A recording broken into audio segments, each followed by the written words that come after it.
ഇന്നുണ്ടാക്കുന്നത് ഞാൻ ചെയ്ത രീതിയിലുള്ള ഒരു പ്ലം കേക്കിൻ്റെ റെസിപ്പിയാണ്. അത് വളരെ ഈസി ആയിട്ട് ചെയ്യാവുന്ന രീതിയിലുള്ളത്. അതിനായിട്ട് ഞാനിവിടെ കുറച്ച് അരിയില്ലാത്ത മുന്തിരിങ്ങ, കുറച്ച് ഈന്തപ്പഴം, പിന്നെ ടൂട്ടി ഫ്രൂട്ടി എടുത്തിട്ടുണ്ട്. അത് ഒരു കളറിലുള്ള എനിക്ക് കിട്ടിയുള്ളൂ. പിന്നെ നിങ്ങളുടെ കയ്യിൽ ഡ്രൈ ഫ്രൂട്ട്സ്, അതായത് അണ്ടിപ്പരിപ്പൊക്കെ ഉണ്ടെങ്കിൽ ചേർക്കണം. എൻ്റെ കയ്യിൽ ഇച്ചിരി ഉള്ളായിരുന്നു, അത് മുകളിലിടാനായിട്ട് ഞാൻ വെച്ചിട്ടുണ്ട്. ഞാനിവിടെ ഒരു കടായി വെച്ചിട്ട് അതിലേക്ക് അരക്കപ്പ് പഞ്ചസാര ചേർത്തിട്ട് 2 ടേബിൾ സ്പൂൺ വെള്ളം ഒഴിച്ചിട്ടുണ്ട്. ആദ്യം അതൊന്ന് ഇളക്കുമൊന്നും വേണ്ട. പഞ്ചസാര ഒന്ന് ഉരുകി വരാൻ തുടങ്ങുന്നുണ്ടെങ്കിൽ അത് കൈ കൊണ്ട് നന്നായി ഇങ്ങനെ ഇളക്കണം.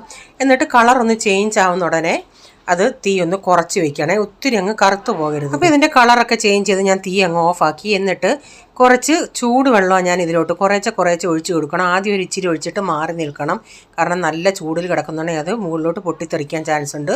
ചൂടുവെള്ളം ആകുമ്പോൾ അത്രയാണ്, ഡയറക്റ്റ് പച്ചവെള്ളം ഒഴിക്കുമ്പോൾ ഇത് കൂടുതലായിട്ട് പൊട്ടിത്തെറിക്കും.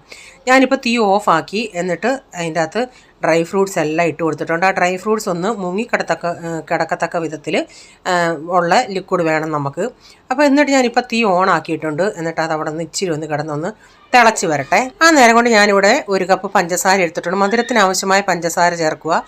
എന്നിട്ട് എൻ്റെ കയ്യിൽ പൊടികളായിട്ടൊന്നുമില്ലായിരുന്നു, അപ്പം ഞാനൊരു വലിയ ഇങ്ങനെ 2 കഷ്ണം പട്ട, 5 ഗ്രാമ്പു എടുത്തിട്ടുണ്ട്. അത് അധികം ഋഷിയുള്ളതല്ല, അതുകൊണ്ട് 5 ഗ്രാമ്പു, 5 ഏലക്ക, 1 ടീസ്പൂണോളം ചുക്കുപൊടി, ഇതെല്ലാം കൂടെ നന്നായി ഒന്ന് പൊടിച്ചെടുക്കണം.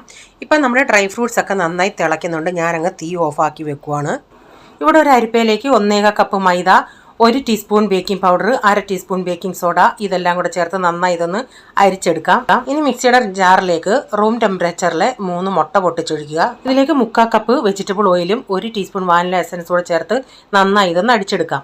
ഇതിലേക്ക് നമ്മൾ പൊടിച്ച് വെച്ച പഞ്ചസാരയും കൂടെ ഇട്ട് ഒന്നുകൂടെ ഒന്ന് അടിച്ചെടുത്തിട്ട് ഞാൻ അതൊരു ബൗളിലേക്ക് ഒഴിച്ചു കൊടുത്തിട്ടുണ്ട്. ഇതിലേക്ക് നമ്മൾ സോക്ക് ചെയ്ത ആ ഡ്രൈ ഫ്രൂട്ട്സും 1 പിഞ്ച് ഉപ്പും ചേർത്തിട്ട് കുറേശ്ശെ മൈദ ഇട്ട് നന്നായി ഇതൊന്ന് മിക്സ് ചെയ്തെടുക്കാം. ഇനി ഏത് പാത്രത്തിലാണ് നമ്മൾ ഇത് ഉണ്ടാക്കുന്നതെന്ന് വെച്ചാൽ അതൊന്ന് ഓയിൽ വെച്ച് തടവി കൊടുക്കണം. എന്നിട്ട് ബട്ടർ പേപ്പറിൽ നന്നായി എണ്ണ വെച്ചൊന്ന് ഗ്രീസ് ചെയ്ത് കൊടുക്കണം.